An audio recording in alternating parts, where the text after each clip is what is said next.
Alright students, welcome back. So now we are going to figure out what is the difference between expansion and contraction of demand or change in quantity demanded. Now you must have noticed that sometimes I was using the phrase change in quantity demanded, and sometimes I was using this phrase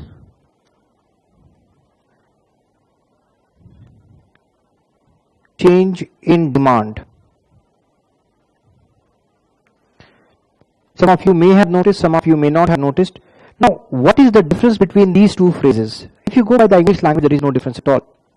Then what is the relevance of this? See, in order to figure out whether the change is happening due to the changes in the price of same commodity, or is it that the change in demand is taking place due to factors other than price. Now what are the factors other than price? Any factors other than price. Change in taste and preferences, change in the level of income, changes in the price of complementary goods or substitute goods. Just remember, change in the price of substitute goods and complementary goods is not considered as a change in the price of same commodity. Alright, this is factors other than price. Alright, or due to expected change, future changes in prices. So when the change happens due to factor other than the price of same commodity, change in demand is happening due to factors other than the price of same commodity, we call it as change in demand, or you can also call it as increase or decrease in demand. But the moment if I say change in quantity demanded, I'm putting this in within inverted commas, change in quantity demanded. I'm not saying only demand, I'm saying quantity demand. Remember, be careful, because sometimes they try to take you, create a trap, so that when you are under pressure in the examination, you will not notice that what kind of question is it. Alright, because sometimes they will use the word phrase change in quantity demanded, sometimes they'll use the word change in demand, phrase change in demand. So when we say change in quantity demanded, it only takes place due to change in the price of same commodity. So due to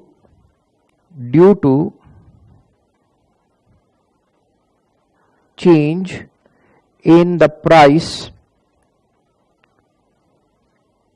of same commodity, right? Or you can also call it as expansion or contraction. Expansion or contraction. Alright.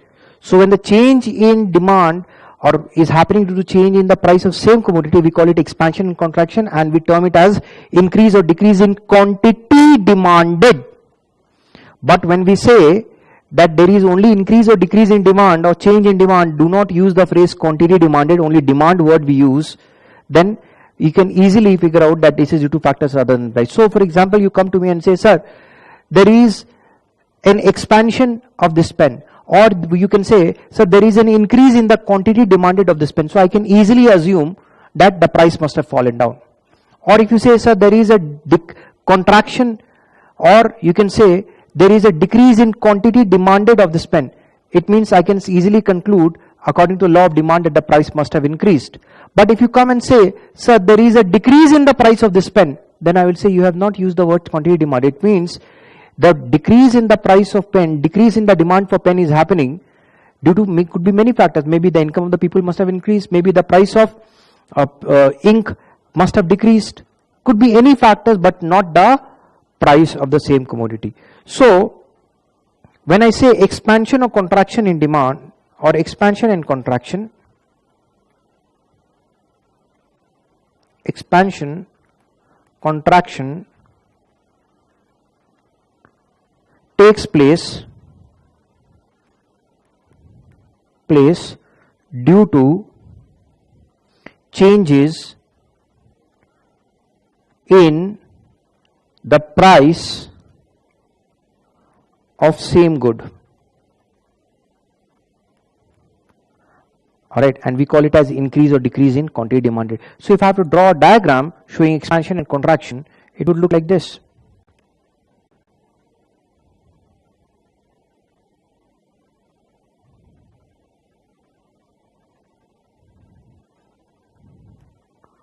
This is price, this is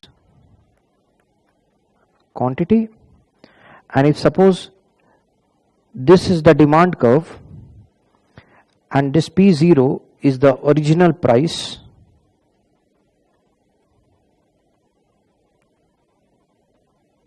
you always try to find out whether we are moving up the original price or down the original price, and this is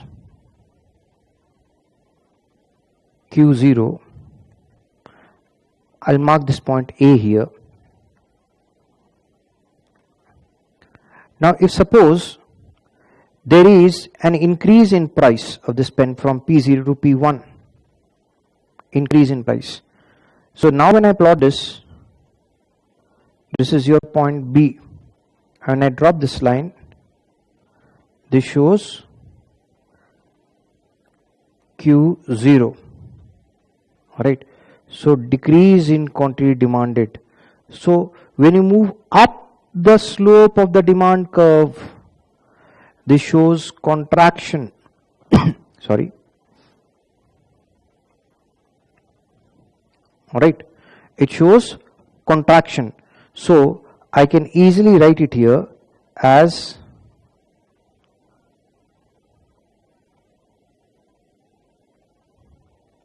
decrease in quantity demanded. Likewise, the other way around, if the price falls down from P0 to P1, right? So now you draw this line here and you see this is Q1, increase in quantity demanded. So this is your point C. So you're moving down the slope. When you're moving down the slope of the demand curve, this is considered as expansion, or you can write it as here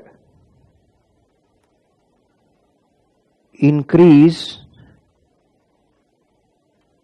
in quantity demanded. So what we have seen now here, as the price increases from P0 to P1, originally at P0 the quantity demanded is Q0 and you have a point A here. As the price increases from P0 to P1, there is a decrease in quantity demanded from Q0 to Q1. From Q0 to Q1, let me write it P2, sorry, not P1. There is a decrease in quantity demanded from Q0 to Q1, not Q0, sorry, Q1. Alright. So the moment there is a decrease, you see I am moving up the slope of the demand curve from point A to B. Alright. Here we are moving up the slope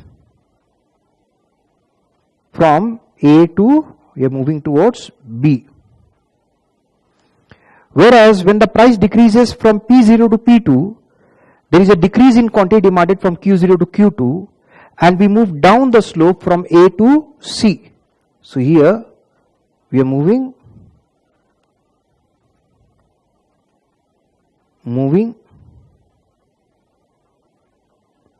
down the slope, that is from A to C. So remember, we call it expansion and contraction because we are expanding and contracting along the same demand curve. We are expanding from A to C, increase in quantity demanded, and we are contracting from A to B, wherein there is a decrease in quantity demanded from Q0 to Q1. This change do not change the slope of the demand curve. We move up or down the same slope. The slope remains the same. We are moving up the slope from A to C, up the slope from A to B, leading to contraction. When you move up the slope, contraction. When you move down the slope, expansion. So the slope of the demand curve do not change. The slope of the demand curve do not change. The slope of the demand curve do not change when there is a change, or you can say when there is an increase or decrease in quantity demanded due to change in the price of same commodity. Clear? Alright, that means we move up or down the same slope. There is movement, there is upward movement, which is contraction,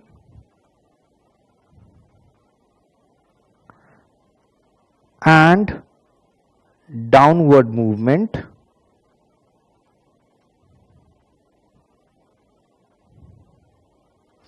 which is expansion.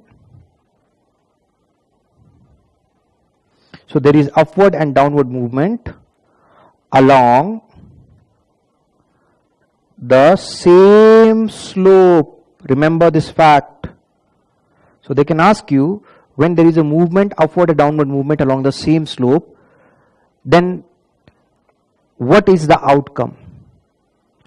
And they can give you various options. The price of the commodity changes, yes, that could be the one of the option apart from all the three wrong options.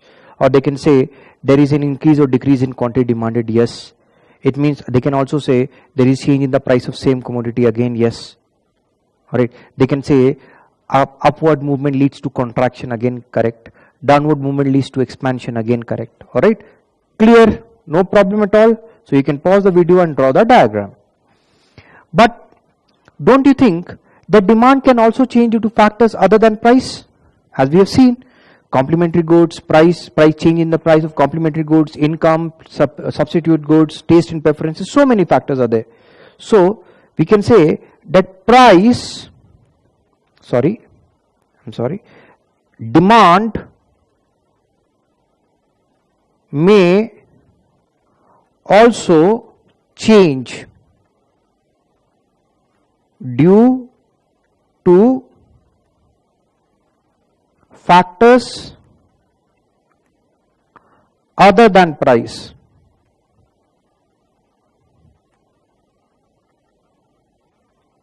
What are these factors other than price? Other than price, that is price of complementary goods,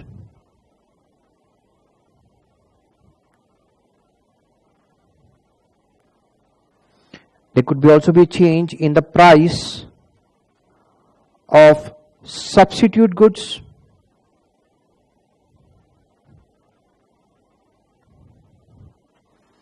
there can be changes in income of households, there could be changes in taste and preferences,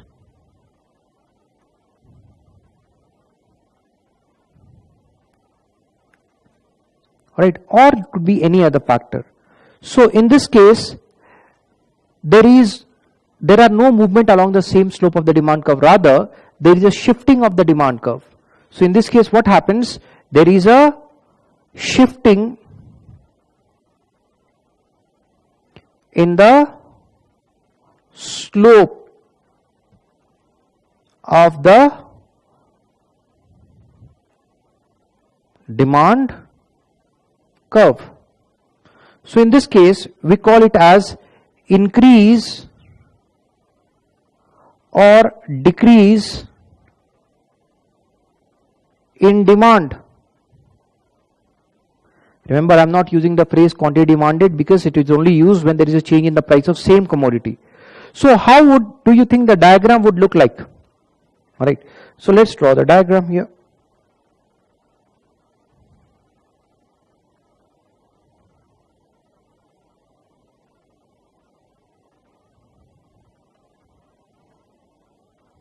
Again, this is the price and this is the quantity. Now remember, in the previous situation, it was the price which was changing along the y-axis, due to which there was a change which was taking place along the price was changing along the y-axis, due to which the change was taking place along the x-axis. But here, the price do not change. In fact, the price remains absolutely constant. P0, there will be no P1, P2. Clear? So, how in this case I will draw the demand curve? You see, very similar to one you have drawn before. This is DD0 and this is Q0.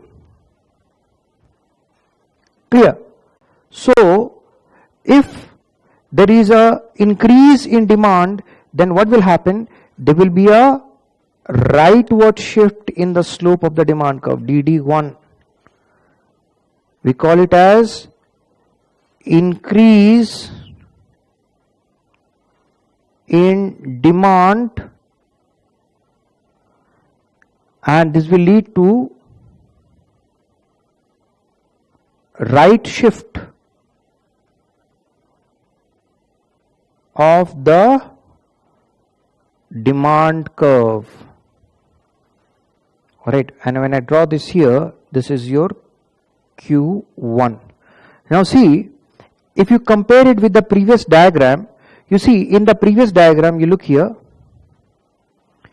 it was the price which was changing. The price which was changing along the y-axis, due to which there was a change along the x-axis. You see, change in price leading to change in quantity demanded. So I can say easily that if the price do not change, then the quantity demand will also remain at Q0. And if there is a change in quantity demanded, it is largely due to the change in the price that is happening.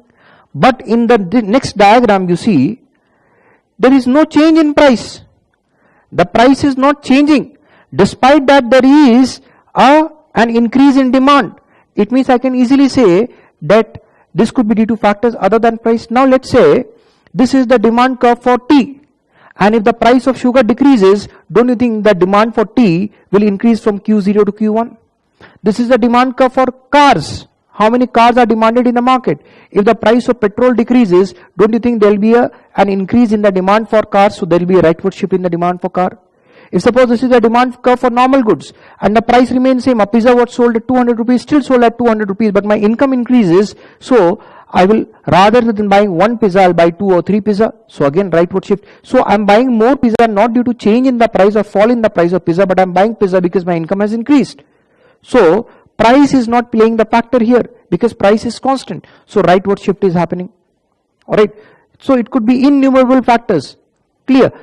Likewise, if I take into consideration when there can be a left shift, you see here, if I draw the demand curve like this here, now DD0 to DD2, there is a decrease in demand.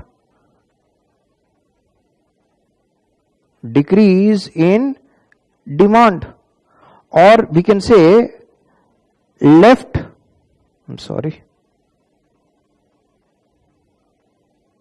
I can say left shift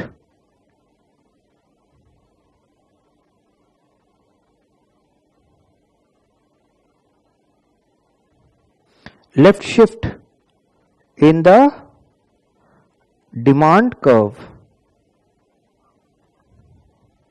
So likewise, you can take the example. This is the demand curve for tea. Price of sugar increases, demand for tea will fall down. This is the demand curve for cars, petrol cars. The price of petrol increases, demand for car will fall down. This is a demand curve for luxury or normal goods. My income decreases, the demand will decrease. Alright. Or so when I have to draw down here, this is your Q2. So now in this case, what is happening? The slope of the demand curve is changing. There is a change in the slope of the demand curve.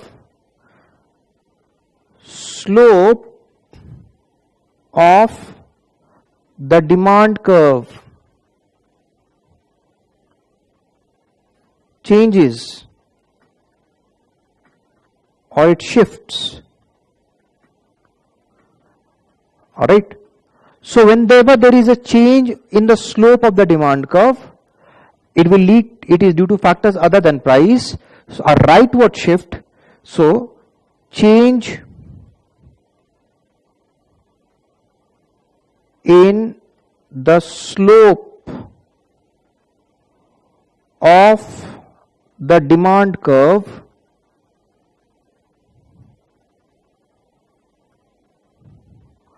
only happen when the demand increases or decreases due to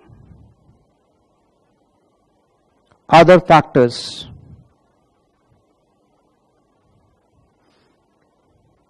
It means factors other than the price of same commodity.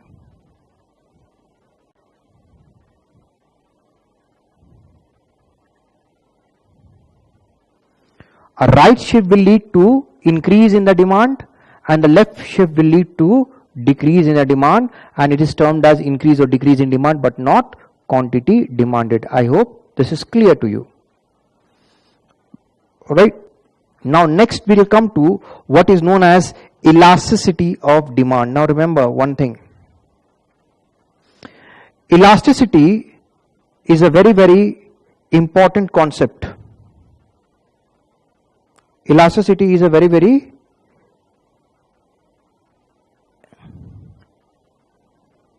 important concept. And when we study about elasticity of demand, every other unit that we'll be studying about now from now on, whether it's the concept of supply, whether it's the theory of consumer behavior, whether it's the market competition, whether it's the concept of revenue, whether it's the concept of normal profit or abnormal profit, whatever we are deciding in all the units, you'll find elasticity plays a very, very important role here. So elasticity is one concept wherein the student face most of the problem, because they are not clear in their head that what the hell is elasticity, right? And if you do not understand the concept of elasticity of demand, then you will not be able to understand many of the other concepts which are related concepts in the following chapters and following units. So please pay much importance, very, very close attention to elasticity. Moreover, from elasticity alone, if I combine all the chapters, you'll find around 14-15 questions you'll get from here only, directly and indirectly. So please understand elasticity very, very nicely. It's a very, very important concept, and it goes from one unit to another, to one unit to another. Elasticity will not leave you till the time we finish off our business economics syllabus. All right. So let's first consider. Well, let's first go through what is elasticity of demand.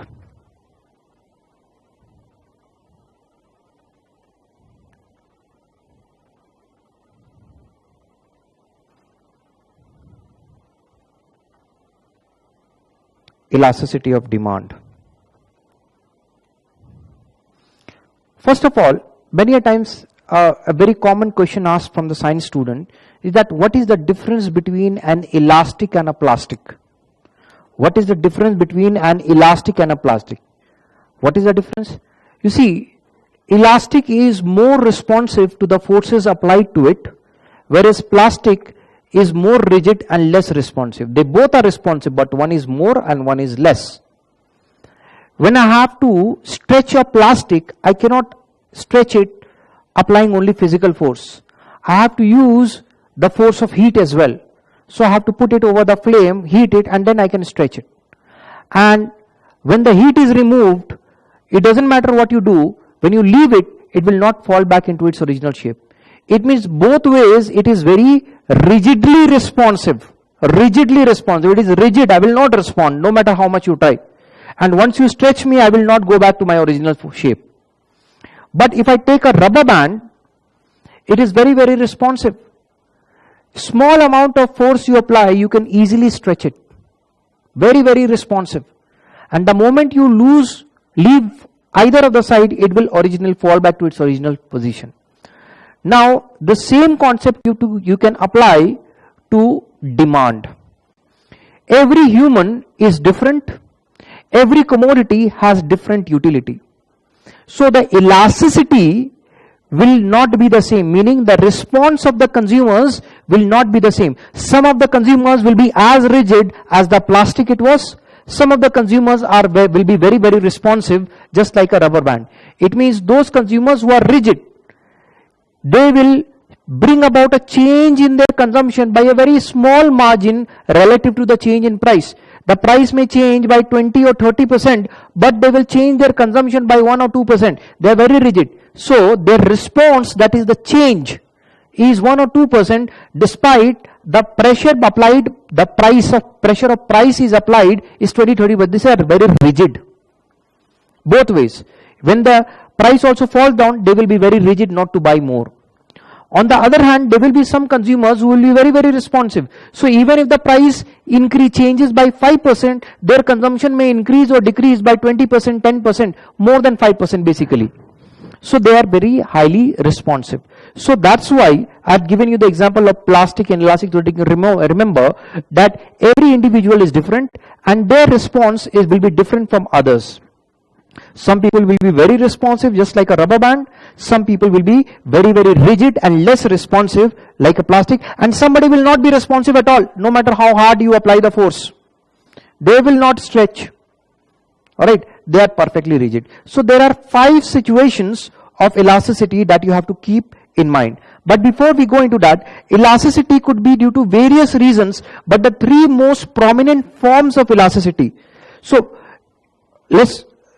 elasticity of demand, I can easily say it is nothing but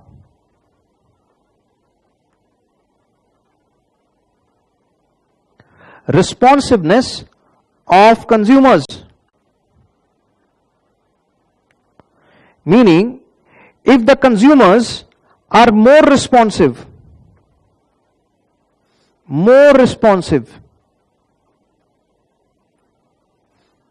then we say that they are highly elastic.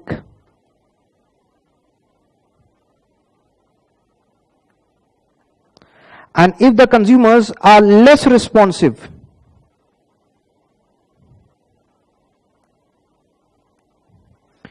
then we say their elasticity is very, very less. So they are least elastic. They are rigid. And when there is no response, when the consumers are non-responsive,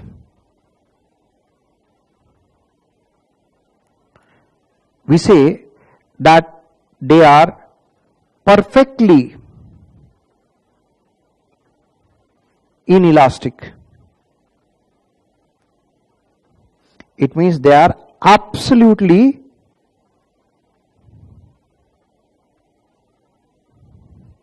rigid.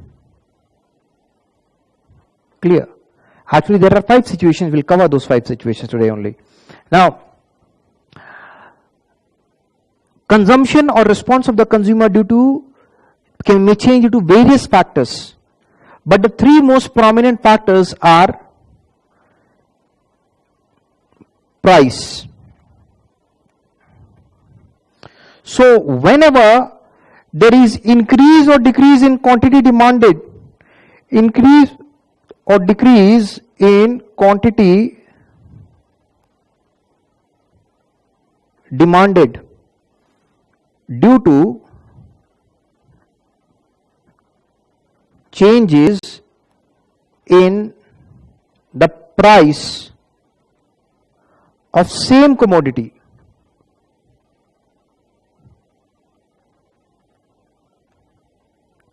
we will term it as price elasticity of demand.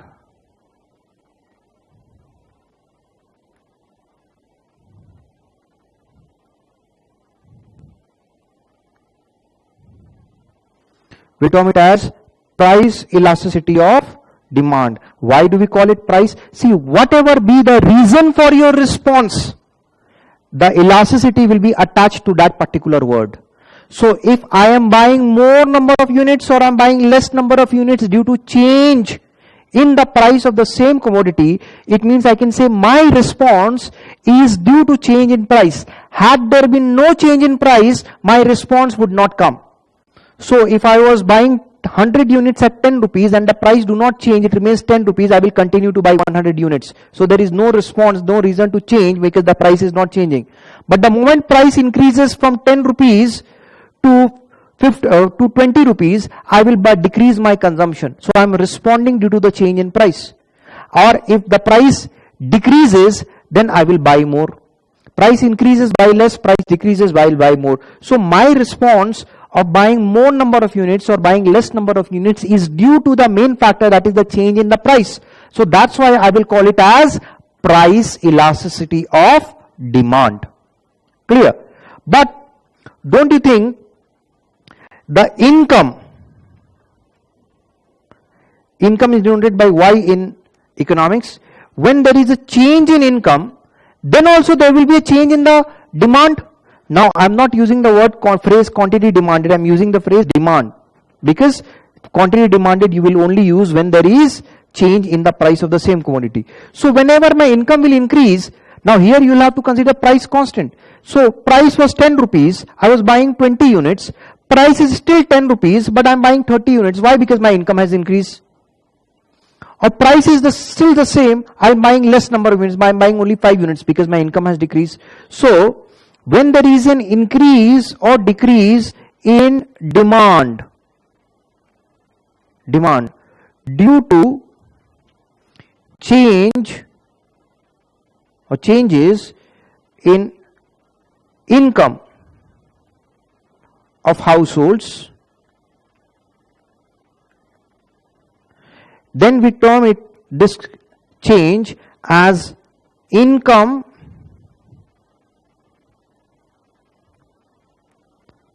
elasticity of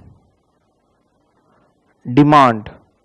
Because now my response is not due to the change in price, now my response is due to change in income. So that's why income elasticity of demand. And third one is the price of related goods.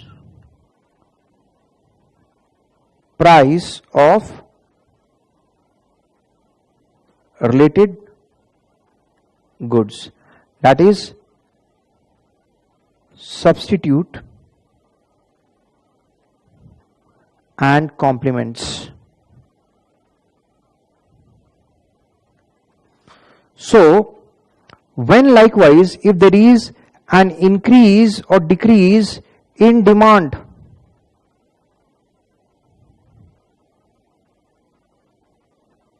due to, or you can say increase or decrease in the demand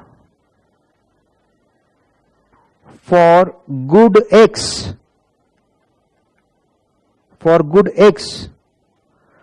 due to change in the price of good Y, then we call it as cross elasticity of demand. Alright, we call it as cross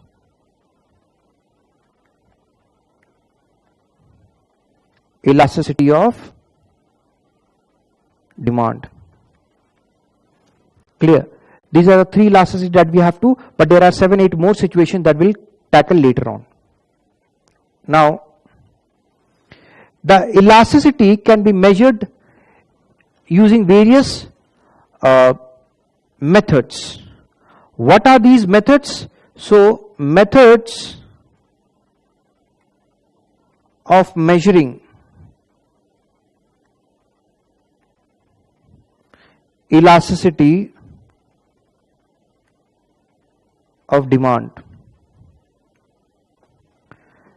There is what is known as proportional method,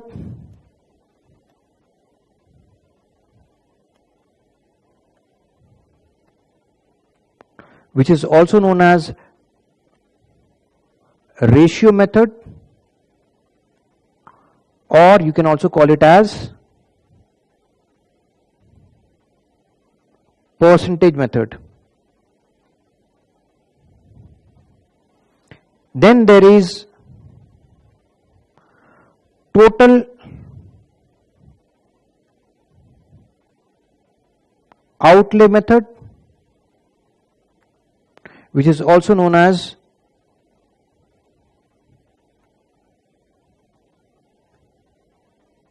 expenditure method, and then there is arc elasticity method, which is also known as midpoint method, and then there is point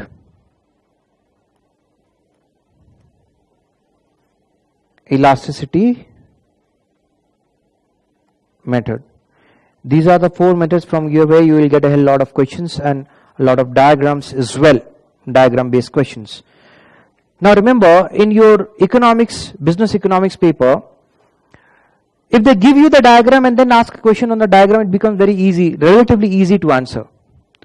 But most of the cases, or you can say most of the question, when I say most of the question, 95% of the question which are asked on diagram, the supporting diagram will not be given in your question booklet. In that case, you have to imagine the diagram and then answer the question. And you can only imagine the diagram if you have drawn the diagram sufficient number of times. Otherwise, you will forget.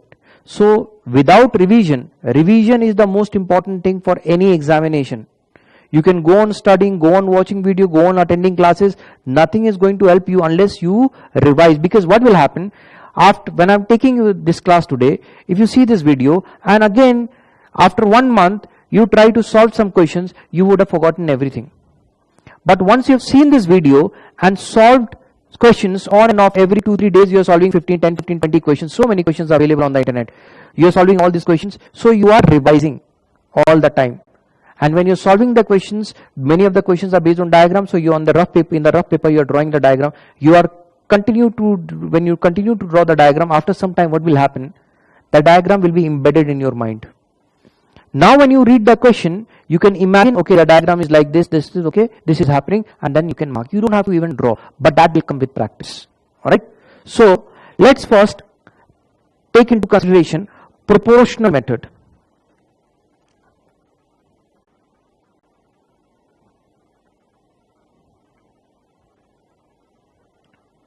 Or percentage method. Under this method, we say the elasticity of demand, you can write it as ED or capital E or small e, doesn't matter. Alright. We write it as percentage change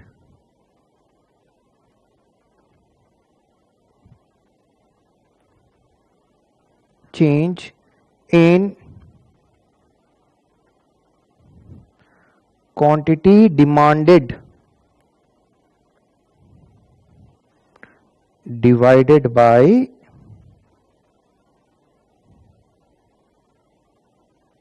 percentage change in price. Percentage change in quantity demanded divided by percentage change in price. Now, how do you think you can calculate percentage change? Percentage change, say for example, if initially quantity 0, Q0 was say 100 units and then it decreases to 50 units. Alright, decrease हो गया 50 units. So, by looking at it, I can say that percentage change is 50%. Alright, but if I have to find out what is the percentage change, then what will I have to do? Then from the new quantity, initial quantity, deduct the new quantity and then divide it by the initial quantity into 100. So, initial quantity is Q0, so that will be 100 minus the new quantity, that is 50, divided by the initial quantity, that is 100, and then for getting the percentage multiplied by 100. So what will happen? 100 minus 50 is 50 by 100 into 100. That will go 2 times. It will go. So you got 50%. This is how you calculate. So when I say percentage change in quantity demanded, then I can easily write it as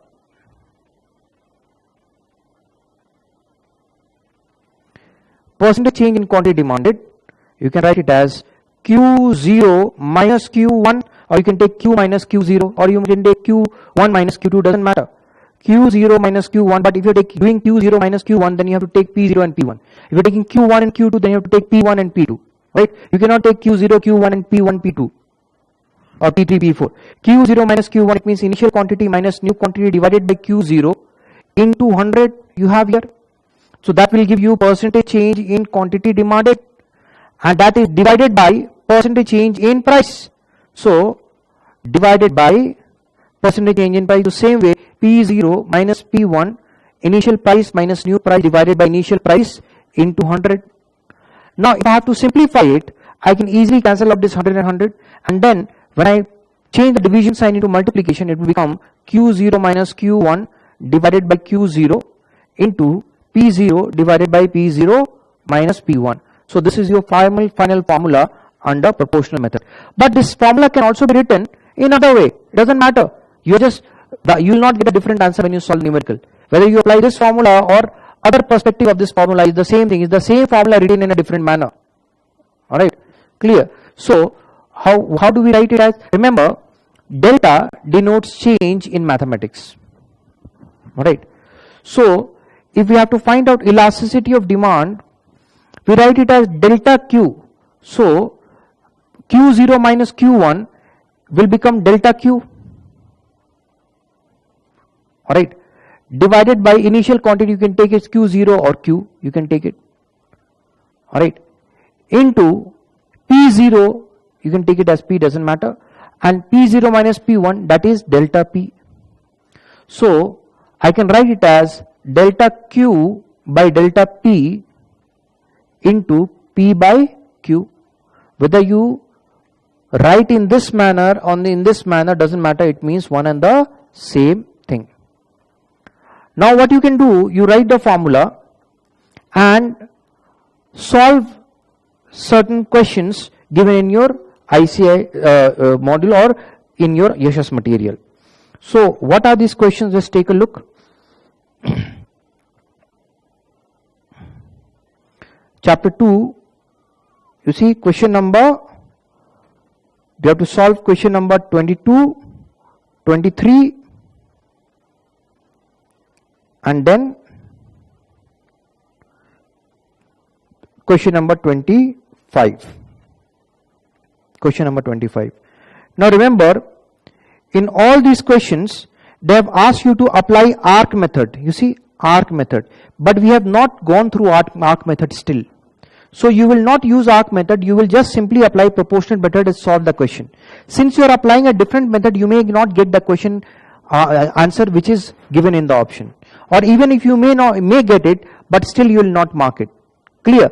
So we are just solving this question for practice using proportionate method. So ignore where it's written use arc method, just solve it using proportionate method, and let's figure out what is the answer. You can pause the video and do it. So let's see how it can be solved. So first question number 22. Suppose the price of movies seen at the theater rises from rupees 120 per person to 200 per person. So take out the data from the question. So what does it say? Movies seen at the theater rises from rupees 120 to rupees 200. So P0 is rupees 120, P1 is rupees 200. Original price was P0, 120, and after the change the price becomes 200. Obviously the quantity demanded, less number of people will go to watch the movie. The theatre manager observes that the rise in price causes the attendance at the given movie hall to fall from 300 to 200 person. Alright. So Q0 initially was 200 person. So let's see what I've said. Fall from 300 to 200, sorry. It was 300 person. Now Q1 it is 200 person. So we can see law of demand is obeyed here. Increase in price, decrease in quantity demanded. But if I have to find out what is the elasticity, what is the elasticity of demand, apply the formula. Elasticity of demand, we say is Q0 minus Q1 divided by Q0 into P0 divided by P0 minus P1. As simple as that. So P0, Q0 is 300. Q1 is 200 divided by Q0, that is 300, into P0, that is 120, divided by P0 minus P1, that is 120 by minus 200. Correct? So let's solve it. 300 minus 200, that is 100. 100 by 300 into 120 by minus 80, because 120 minus 200 is minus 80. So I can easily write it as 1 by 3. This is gone. Alright. Then I can write 3 4s are 12. And now that will be 4 twice 8. So 1 by 2. 1 by 2, but minus 1 by 2. So that will be, answer will be elasticity of demand will be equals to minus 0.5. Clear? Now remember, when you solve any question related to demand, you will always, elasticity of demand, you will most of the time get negative answer. Why you will get negative answer? If you are comparing the price of same commodity and the quantity demanded of same quantity and there is no violation of the law of demand, it means the price is increasing, quantity demanded decreases, or price decreases, quantity demanded increases. If there is an inverse relationship, you will always get a negative sign. But the value of elasticity cannot be negative. Now had it been a subjective paper, I would have said to keep this elasticity value, mark it in mod to ignore the negative sign. But it's an objective paper. So when you solve any question and you see that there is an inverse relationship, you should always get a negative answer. But since elasticity cannot be negative, it can be 0, it can be 1, it can be more than 1, it can be between 0 and 1, but it cannot be below 0. So since elasticity cannot be 0, in 99% of the cases you will find that they will give you the option. In the option, suppose you have got minus 0.5, they'll give you 2, 3, 2.5, 0.5. Now negative sign they have ignored. So you will mark 0.5, or they will give you 0.5, 2.5, 3.5, none of the above. Don't mark none of the above, because you will think that I have got negative answer and they have given 0.5 as positive answer. No, it means they want to test you whether you know this concept of that elasticity cannot be negative, so it can be easily ignored. So 0.5 you will mark as the answer. But if in the answer they have given both 0.5, option they have given both 0.5 and minus 0.5, then you mark minus 0.5. You have to keep that in mind. Clear? Next question. Next question, similarly, let's say, suppose the department store, suppose the department store has a sale on its silverware. If the price of plate setting is reduced from 300 to 200, now the price is reducing. So P0, rupees 300 initially. This is 23rd question. This was 22nd. Alright. Price decreases from 300 to 200. P1 is 200. See, if there is no violation, then obviously the quantity demanded will increase. Q0, Q1. Let's see what the question says. The question says that the quantity demanded increases from 3000 plate setting to 5000 plate setting. Alright, Q0 was 3000 plates, which increases to 5000 plates. You have to find out the elasticity of demand. Same formula, same logic you apply. So, elasticity of demand under proportionate method, they've asked arc method. So, we'll go back and revisit this question when we have done arc method, and then we'll solve these questions again to find out what is the actual answer as per the given option. So, again Q0 minus Q1 divided by Q0 into P0 divided by P0 minus P1. So, Q0 3000 minus 5000 divided by 3000. Initial quantity, original quantity minus new quantity divided by original quantity into 100 into P0, that is 300, divided by P0 minus P1, that is 300 minus 200. Sorry, yeah, 300 minus 200. So Q0 minus Q1 divided by Q0 into P0 divided by P0 minus P1. Fair enough. Now 3000 minus 5000 is minus 2000 by 3000 into 300 divided by 100, 300 minus 200. So this can easily go 2 by 3. Now this will go 100 times, this will also go 100. So the answer is minus 2.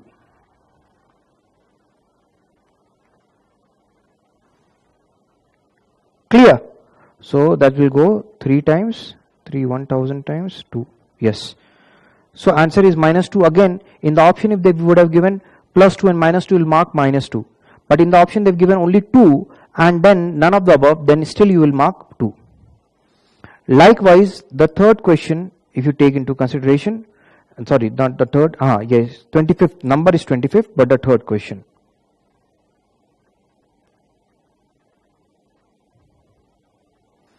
They said the local pizzeria where pizza is sold, the price of a medium pizza raises. Okay, local pizza raises the price from 60 to 100 rupees. So P0 was rupees 60, P1 increases to rupees 100. And the quantity demanded fall from 700 to 100 pizza. Q0 was 700 pizzas, Q1 100 pizzas, if said, or 600. 700 to 100 pizzas. 100 pizzas. Elasticity of demand, same logic, same way. Again, elasticity of demand, that is Q0 minus Q1 divided by Q0 into P0 divided by P0 minus P1. So Q0 minus Q1, that is 700 minus 100 divided by Q0, that is 700, into P0 is 60 divided by 60 minus 100. So 700 minus 100, that will be 600 by 700 into 60 by minus 40. So this is 6 by 7, 20 twice, 20 thrice, then 2 3 times gone. So that will be 9 by 7, I suppose. Clear? So you are getting 9 by 7. So the answer will be 1.28, but a negative one. So negative 1.28 is the answer. Okay, don't try to search for the answer in the option, because in the question they have asked you to apply arc method, but you are applying proportionate method, so you may get a different answer. All right, clear?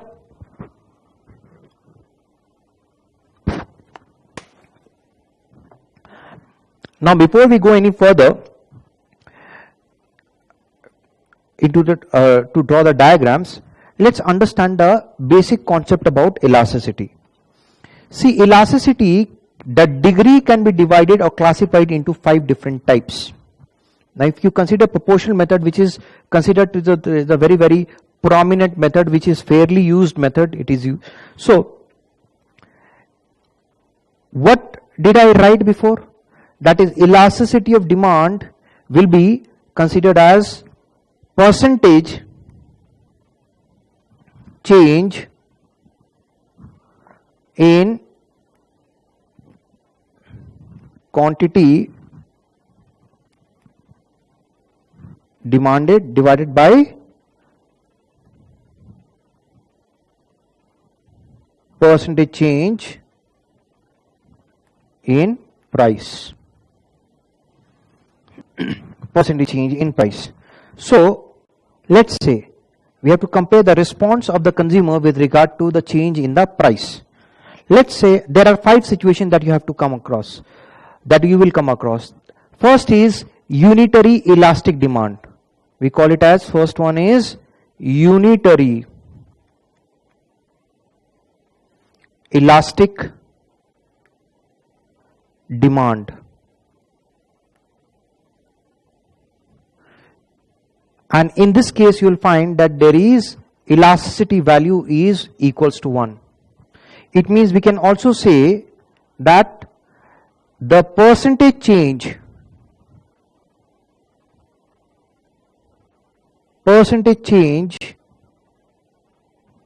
in quantity demanded is equal to the percentage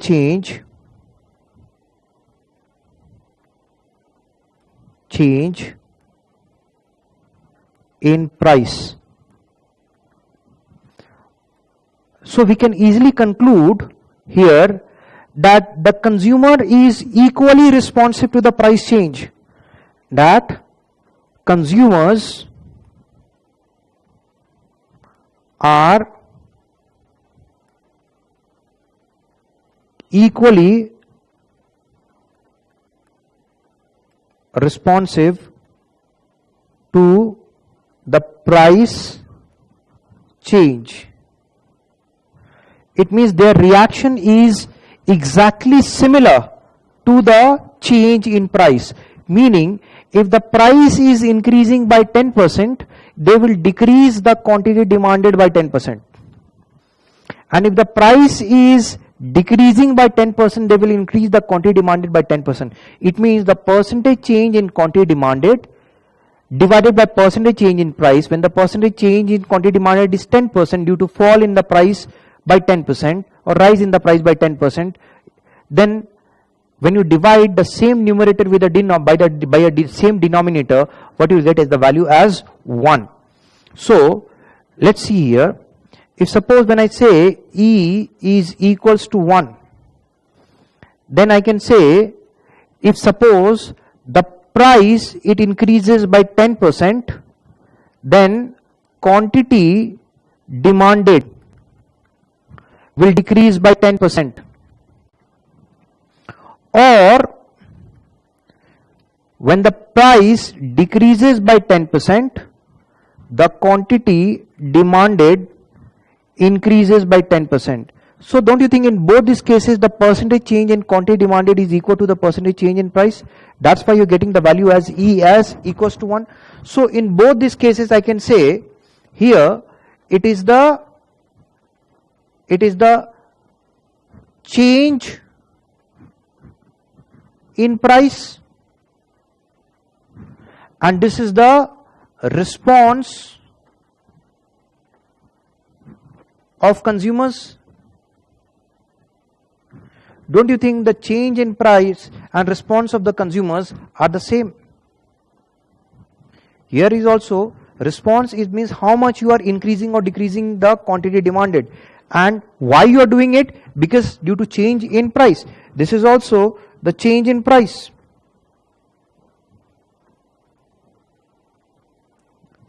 And this is the response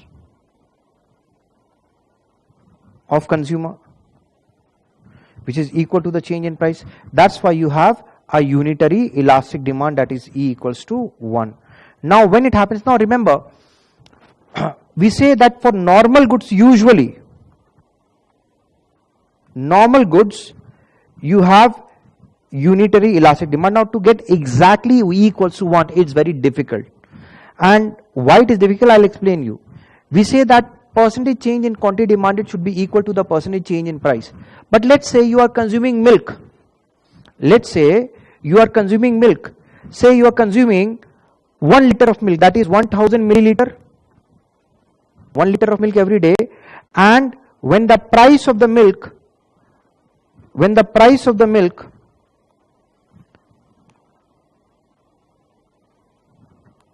price is rupees 50 per liter, you are consuming how much? 1000 milliliter, 1000 liter, 1 liter. Now if suppose the price decreases by 50%, it means, or let's say price increases by 50% from 50 to 55 rupees per liter. Do you think you will say, okay, the price has increased by 10%, so I will decrease my consumption by 10%, so now I will consume 900 milliliter. Do you think we take this kind of decisions in while running the household? No. But what will happen, it has been observed now that generally the change in quantity demanded for normal goods, it is very close to 1.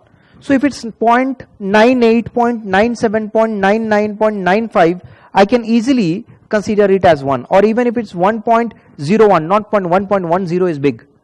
But if it's 1.001, 1.02, 1.003, so I can easily consider it as 1. So generally it is found that for normal goods, if there is an increase or decrease in price, the change in quantity demanded is very, very close to the change in the price.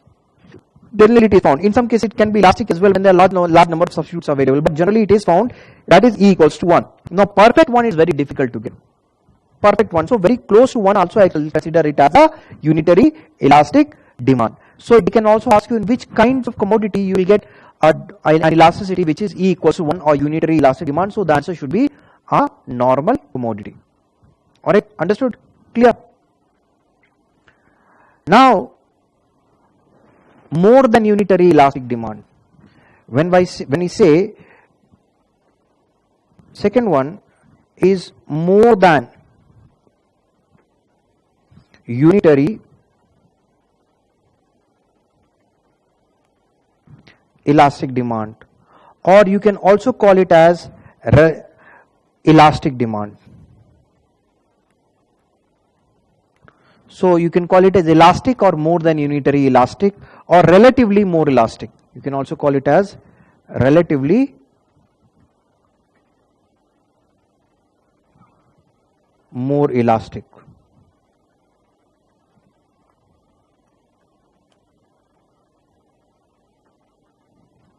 So in this case, what you have a situation here is that the response of the consumer is more than the response, more than the change in price. So here, response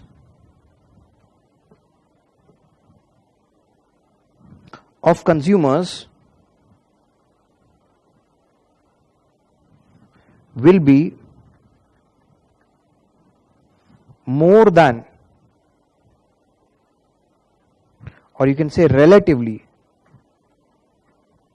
more than the changes in price. Alright. So it means that you will have a situation wherein the value of E will be more than 1. Why? Because when I have written that response of the consumer will be more than, relatively more than the change in price, it means I can also write it as percentage change. I can also write it as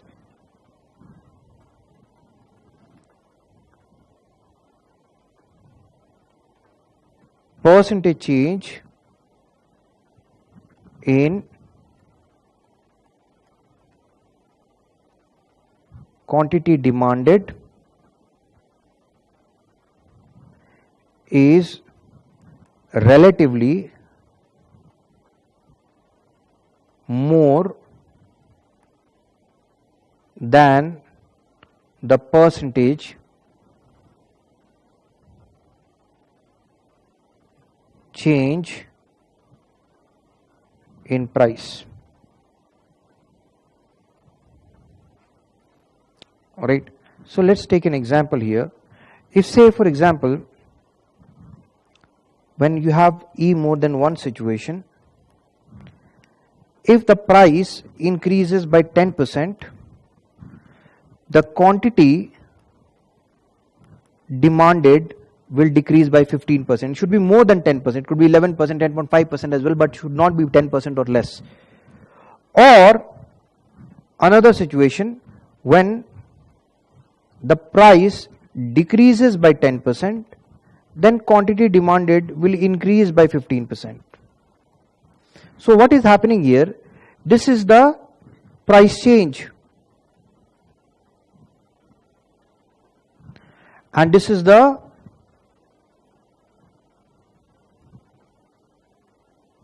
response of consumers. So response of consumers is, I can easily say is more than the change in price. Here is also the price change. And here is also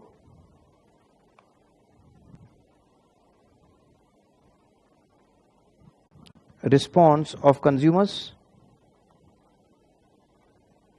So here is also, it is, only thing is, here the price increases, quantity demanded decreases, here the price decreases, quantity demanded increases. So response of the consumer is more than the change in price. So it happens in which category of good? Generally you will find it happens in case of luxury goods. Now the moment I say luxury good, many of you will start thinking about the violation. Don't think about the violation. Violation or exception is only when they ask you in the question. As I've told you, luxury good will not violate the law of demand, because when the price, and I've given you example as well. If the price of gold decreases, people will buy more gold. If it increases, people will buy less gold. If the price of iPhones decrease, you will buy more. If the price of iPhone increase, you will buy less. Few people are an exception. So luxury good, whenever you get to hear this word, do not consider that it will violate the law of demand. No, it will not violate the law of demand. It means when the price will increase, quantity demanded will decrease, and when the price decrease, quantity demanded will increase. So now luxury goods, say you are buying for consumption. Why do you think luxury goods will have elastic demand? Remember, luxury goods are sold at a very high price, isn't it? Isn't it? You will not get a luxury good in 2 rupees. You will not say, okay, chalo 100 rupees, let's go and buy luxury good. Rolex watch खरीदेगा मैं, और iPhone खरीदेगा 250 rupees में. That Freedom 250 phone is gone. It was a fraud. So now you cannot buy a luxury good by carrying 200, 500, 300, even 10,000 rupees in your pocket. So you have to carry more money. Now tell me, luxury goods, is it a non-essential good or an essential good? Luxury good, is it close to a necessary good? Or I can live very easily without luxury goods? Obviously I can live very easily without luxury good. Luxury good even doesn't give me comfort. Comfort goods are like furniture. This air conditioner is a comfort good. At least it helps me cut down the heat. Alright. A sofa, good sofa gives me comfort. I'll sit down and watch television. Right. But gold, diamond, what comfort does it give me? Only comfort is psychological. Alright. Only psychological comfort is there. Oh, okay, I have gold. Yeah, investment is it. It is. In future you can get a capital gain. But right now you are not getting any kind of comfort. So you can easily live without luxury good. You can easily postpone the consumption of luxury good. So let's say you wanted to buy a Rolex watch, your budget is 5 lakh rupees. Alright. You went to the shop, you found out that there is 10% increase in the price of the Rolex watch. Now tell me, had it been a 2 rupees stock, 10% increase, 20 paisa, you would have easily paid. Okay, problem, le lo. Take 100% extra, take it. But luxury good, a Rolex watch which is sold at 5 lakh rupees, even 10% increase, the percentage word seems to be very small, 10%, but even 10% increase in its price, it means you have to shell out 50,000 rupees extra. Now, maybe you will buy, but out of 10 people, 8 will not buy. So the market demand will fall very significantly. Why? Because a small percentage will burn a hole in my pocket, and so that I will postpone its consumption because I can't postpone.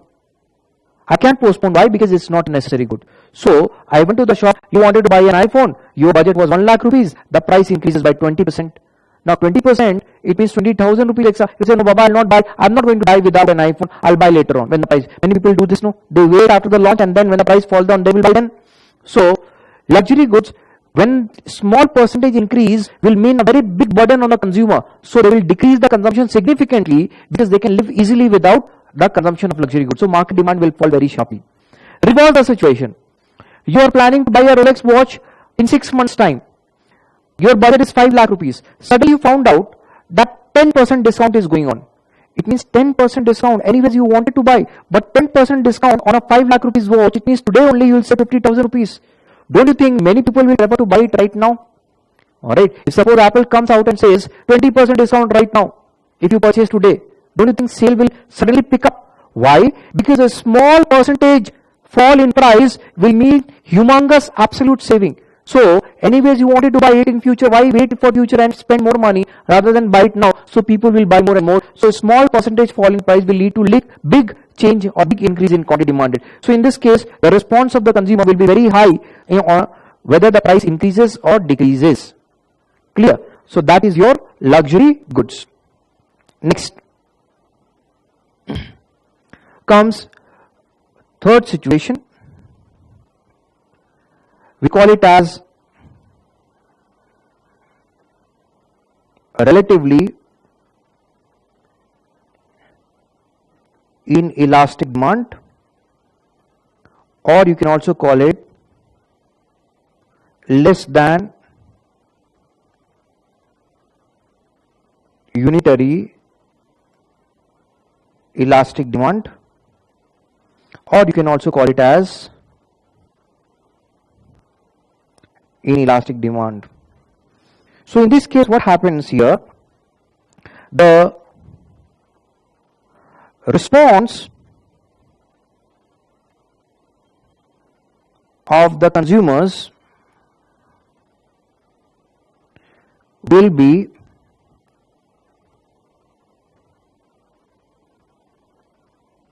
relatively less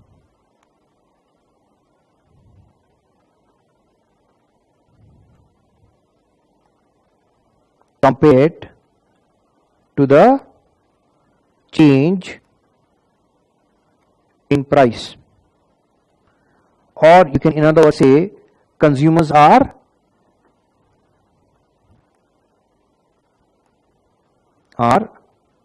less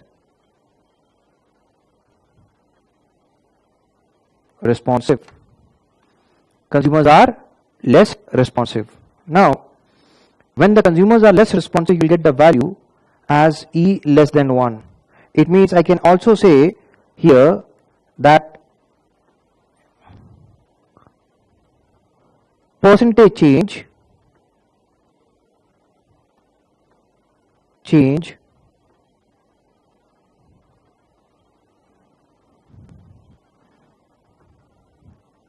in quantity demanded is relatively less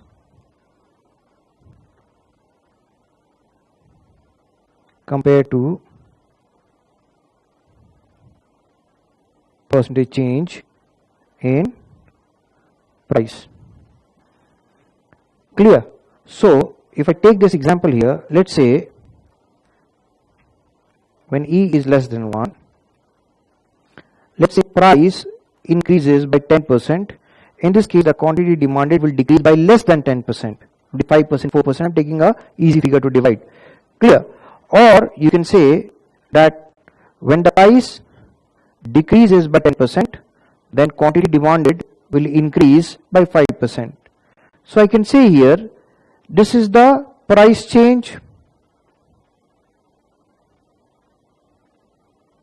and this is the response of consumers. Don't you think the response of the consumer is less than the change in price? Yes. Here also, this is price change, and this is the response of consumers. Now, in which category of goods do you observe this? We observe this generally in case of durable goods.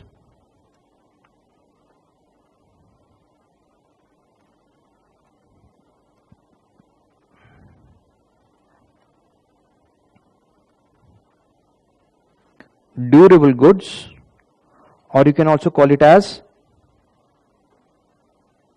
comfort goods. Why is it so? What is a durable goods? Furniture is a durable good. Air conditioner is a durable good. You want to buy a bed, it's a durable good. Alright? Or comfort goods. So anything that increases comfort in your life.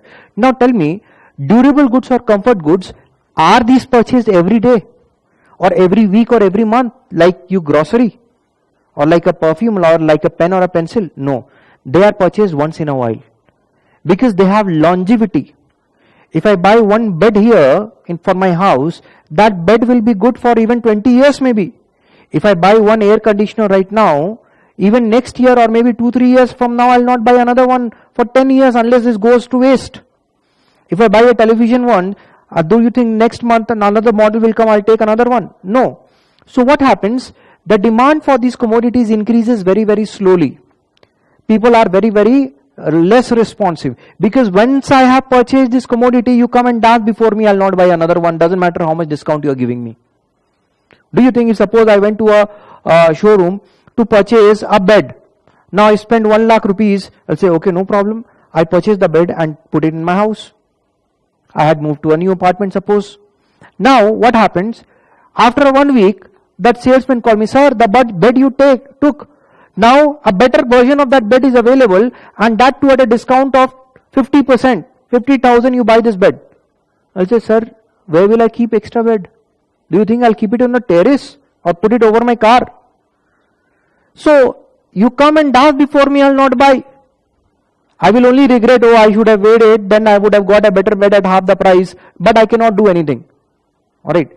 So many people will take to that OLX to sell it, but second hand stuff, you will 1 lakh rupees bed, you will sell at 40,000 rupees to buy, again spend 10,000 rupees to add it to buy. Nobody will do that. Or those who can afford to do that, they can do, but very, very few people. So what happens here? Even when the price is falling down by 20 or 30%, the demand may increase by a small margin, because those who haven't purchased it, they will only buy. Those who have already purchased, they will not buy. Demand will rise slowly, so less response. Moreover, when the price increases, then you will say, then why people are buying, that demand is not falling down sharply? Because the thing is, when suppose I want to buy a television or a bed or anything, a furniture or air conditioner, since I'm going to use these commodities for a very, very long period of time, so even if the price increases by 10%, out of 10 people, 8 people will still buy.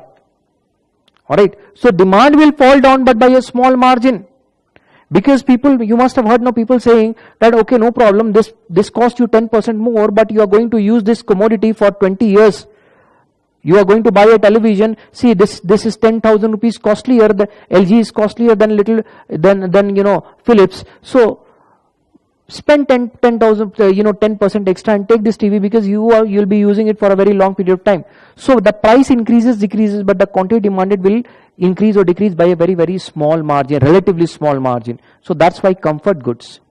Next comes, so remember, when E is equals to 1, unitary elastic demand. When E is more than 1, elastic demand, or more than unitary elastic demand, you can call it. And when E is less than 1, inelastic demand you can also call it, or less than unitary elastic demand you can also call it. But what if E is equals to 0? Alright. This is the fourth situation. What if E is equals to 0? This is known as perfectly in elastic demand. So remember, inelastic demand is E less than 1. But the moment you add perfectly before it and perfectly inelastic, it becomes E equals to 0. So in this case, what happens? There is no response of the consumer. Alright, due to any change in price. It means you can also say that the quantity demanded does not change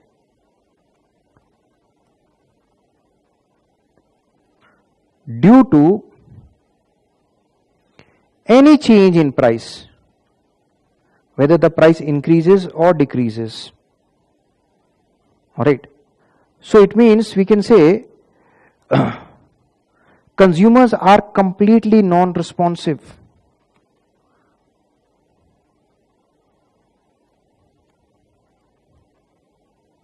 Consumers are completely non-responsive. They are not responding at all. So when this will happen? So first of all, how this will happen, let's see. In this case, if suppose E is equals to 0, then what will be the situation? If say price increases by 10% or price decreases by 10%. There is no change, there is no change in quantity demanded, remains constant. If I was consuming 10 units, I will buy 10 units only. If I was buying 5 units, I'll buy 5. I'll not buy 0. Constant doesn't mean 0. So price was 10 rupees, I was consuming 100 units. Price is 12 rupees, I am consuming 100 rupees. Price is 5 rupees, I am consuming 100 units. Price is 2 rupees, I am consuming 100 rupees. Price is 200 rupees, I am consuming 100 units. So quantity demanded will remain the same. So here there is a price change, but no consumer response.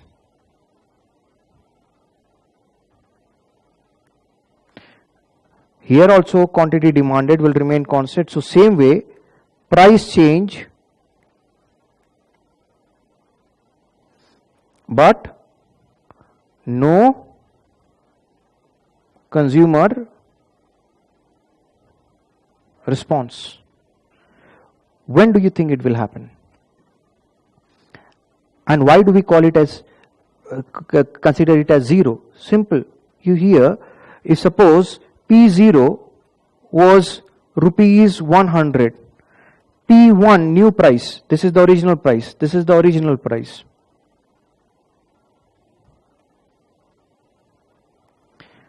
P1 is rupees 150, this is the new price. If suppose Q0 was 50 units and Q1 do not change, it is also 50 units. Quantity demanded do not change.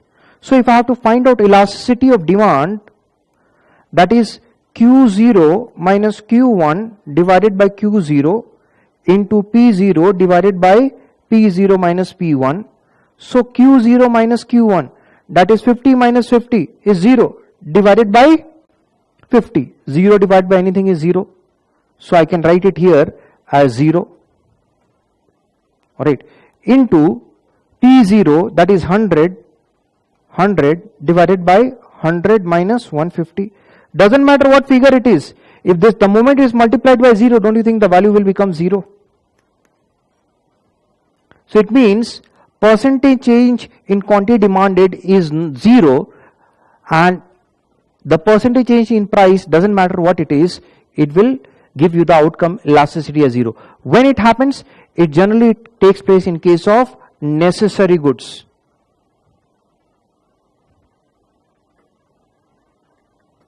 Alright. Do you think when you're suffering from fever, you went to the doctor, doctor prescribes you 10 capsules, you take it, 2 every day, antibiotic, you will be well. You went to the medical shops at 10 capsules, so you will say, what is the price? He will say, sir, 100 rupees for 10 capsules. So, no, it's too much. I will come tomorrow when the price will come down. So, do you think you will say, because the price is more, I will not consume? If you wait for the price to fall, you will rise up. You will go to heaven. Or do you think when the doctor writes you the capsule and you will say, sir, this is very cheap capsule. Why you are writing 10? Write me 200 capsules. 10 I'll have every day. I'll be well soon. Do you think you'll do that? No. That's why you'll see that never you will get a discount on medicine that you purchase. Then you say, sir, क्या बोल दिया? Discount तो मिलता medicine पे. We do get discount on medicine. No, remember. The medical shop, if they are giving you discount, they are not giving you discount so that you are walking down the road, you say, अच्छा 50% discount this medical shop, let's go and buy. अच्छा 50% discount on cancer medicine दे दो भाई, 50% discount on HIV medicine दे दो, 50% on diabetes दे दो. Do you think you purchase this way? No. If the discount, why they are giving you discount? They do give discount, but they give you discount so that if you need the medicine, you will go to that shop.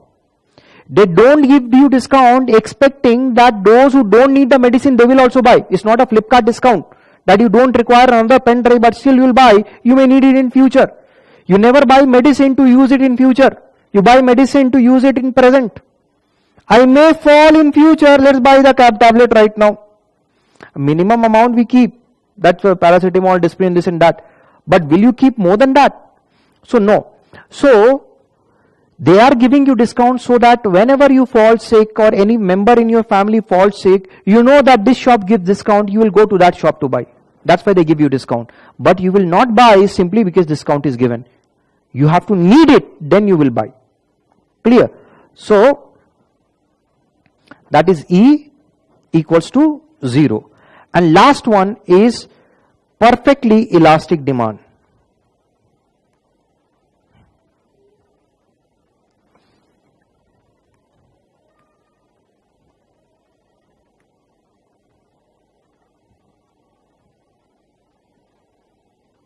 Now when I say perfectly elastic demand, that will be E equals to infinity.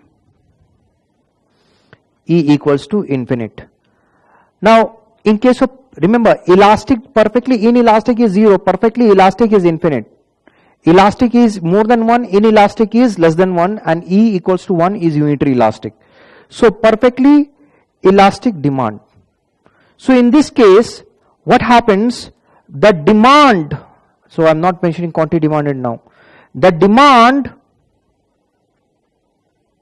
changes despite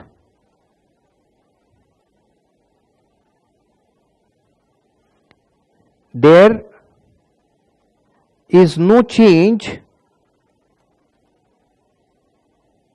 in price. It means there are other factors that is affecting demand. And what are these other factors we have seen? It could be complementary goods.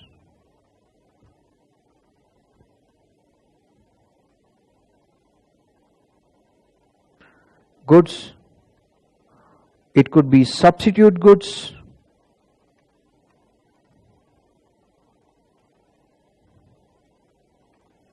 It could be consumers or household income.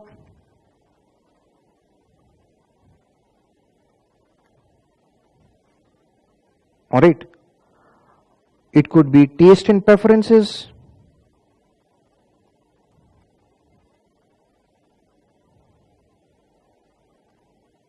Or it could be any other thing, but not the price. So why we have infinite, in this case, why we have infinite here? It means we can say here when E is equals to infinite, there will be, when I have to measure elasticity demand, there will be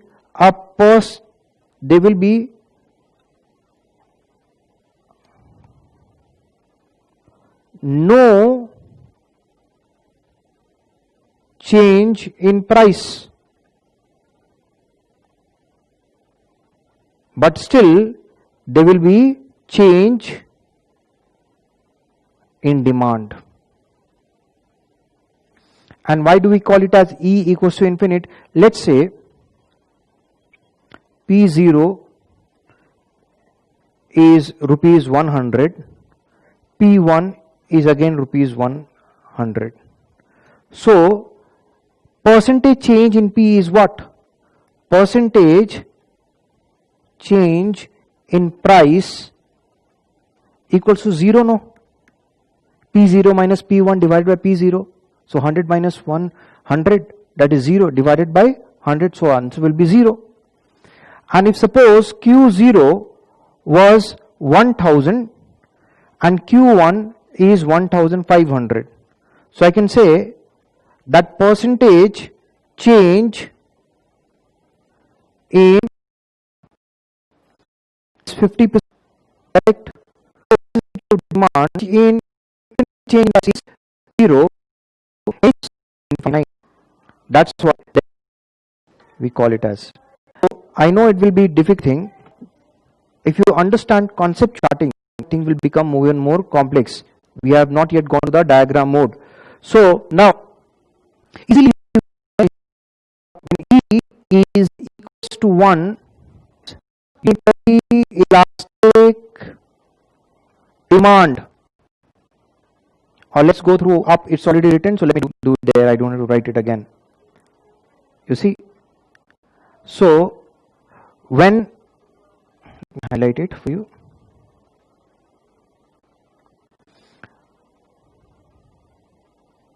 Alright, let's see. So very important, extremely important, so you have to understand it nicely. Unitary elastic demand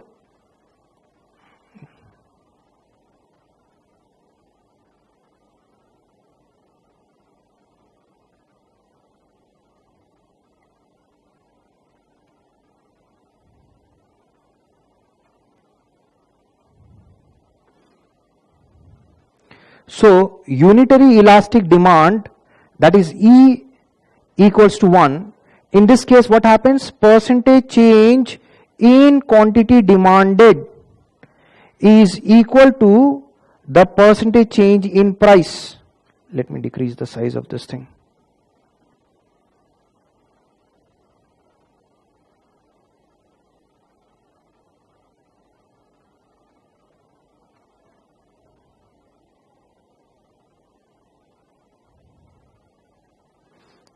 Alright, now unitary elastic, so percentage change in quantity demanded is equal to the percentage change in price. It means the response of the consumer, which is determined through how much is the change in quantity demanded is happening due to change in the price of the same commodity. So we can say here that response of the consumer is equal to the change in price change. So we have seen here, if the price increases by 10%, the quantity demanded decreases by 10%. So percentage change in quantity demanded equals to percentage change in price. Or you can say that response of the consumer is very similar to the change in price. So E equals to 1. And likewise, you see price is decreasing here. The change in price, which is motivating this response of the consumer, which is equals to 10% only. So E equals to 1. And this is observed in case of normal goods. Next, we have seen more than unitary elastic demand, or you can call it as relatively more elastic demand, or simply you can call it as elastic demand. In this case, you have E, value of E is more than 1. So here you see the response of the consumer will be relatively more than the change in price. Clear? Relatively more than the change in price. So you can say that percentage change in quantity demanded is relatively more than the percentage change in price. So example, if the price is increasing by 10%, you see this is the change in price. The quantity demanded following the law of demand falls down by 15%. So response of the consumer. So response of the consumer is less compared to the change in price. So less responsive. Likewise here, price decreases by 10%, quantity demanded increases. So only thing is this is increase, this is decrease. So response again is higher than the change in price. So luxury goods, I have told you, small percentage change will mean either big burden on you or very huge saving. So you will respond accordingly. Next, relatively inelastic demand or less than unitary elastic demand, or simply you can call it as inelastic demand. So what happens here? Response of the consumers will be relatively less compared to the change in price. So we can say consumers are less responsive. Alright. If just like a rubber band, some rubber band is very stretchable, very small force apply, and you can stretch it more responsive. Some they are rigid, we have to apply more force, so it will, it will stretch by a small margin.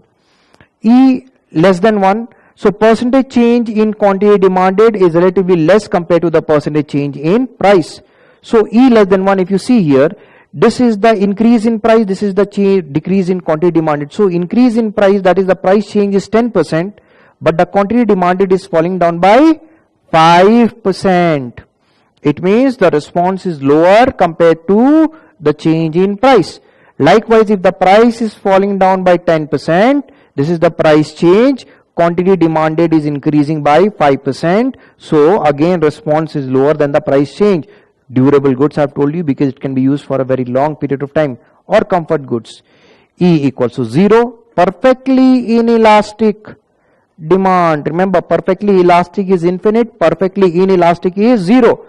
No response of the consumer, no response. I've told you, in the beginning only there is no response, then perfectly inelastic. Due to any change in price, it means the change is not, the price is not at all motivating the consumers to either increase the consumption or decrease the consumption. So the quantity demanded does not change due to any change in price. So consumers are completely non-responsive. So E equals to 0. So Y equals to 0, the percentage increase 10%, quantity is not changing, no response. So the value has to be 0, no? Here numerical example I've given you. So price was 100 rupees, price increases to 150 rupees, quantity was 50 units and it remains 50 unit. So Q0 minus Q1, that is 50 minus 50 divided by 50. So 50 minus 50 is 0. 0 divided by anything will be 0 only. So P0 minus, doesn't matter, when you multiply 0 with anything, the answer will be 0. So the value of demand is 0. In case of necessities of life, you will find this kind of situation. Perfectly elastic demand. Alright. So in this case, the price of the commodity is not affecting the demand is changing due to factors other than price. So it could be complementary goods, substitute goods, household income, taste and preferences. Weather changes also. Summer season, the demand for cold drink will increase. Winter season, the demand for hot drinks will increase. Summer season, the demand for air conditioner will increase. Winter season, the demand for heater will increase. Alright. E equals to infinite. So change in demand is there but no change in price. So if you take the numerical example, P0, P1 do not change, Q0, so percentage change is 0. If quantity changes say by 50%, so 0, if your percentage change in quantity is 50% by 0, that will be infinite, no? Because anything divided by 0 will be infinite. Understood this concept? So remember, if you still want to remember it, just remember how every human beings respond. Let's say a person is standing in a bus stop. He is enjoying the weather while waiting for his bus. You take a pin and go and prick him with the pin. Now if he's a normal man, he will just shout at you, what the hell you're doing? Why did you do that? So he is a normal person. He reacted normally to your stupidness. Alright. So I can say his response was equal to the change in his environment. But what if this person was very, very hostile, very, very short-tempered? You go there and prick him with the pin, and what he does then after that, he doesn't say anything to you. He goes to you and gives you one rap, your fist onto the orbit. Alright, you fell on the ground. So what happens now? His response is more than the change in environment. You change his environment a little bit. You just pinched him and he gave you a big rap, a tight rap. So he is highly elastic. He is more responsive. So don't mess around with these people. Clear? So E more than 1. You can relate it to the consumer also this way.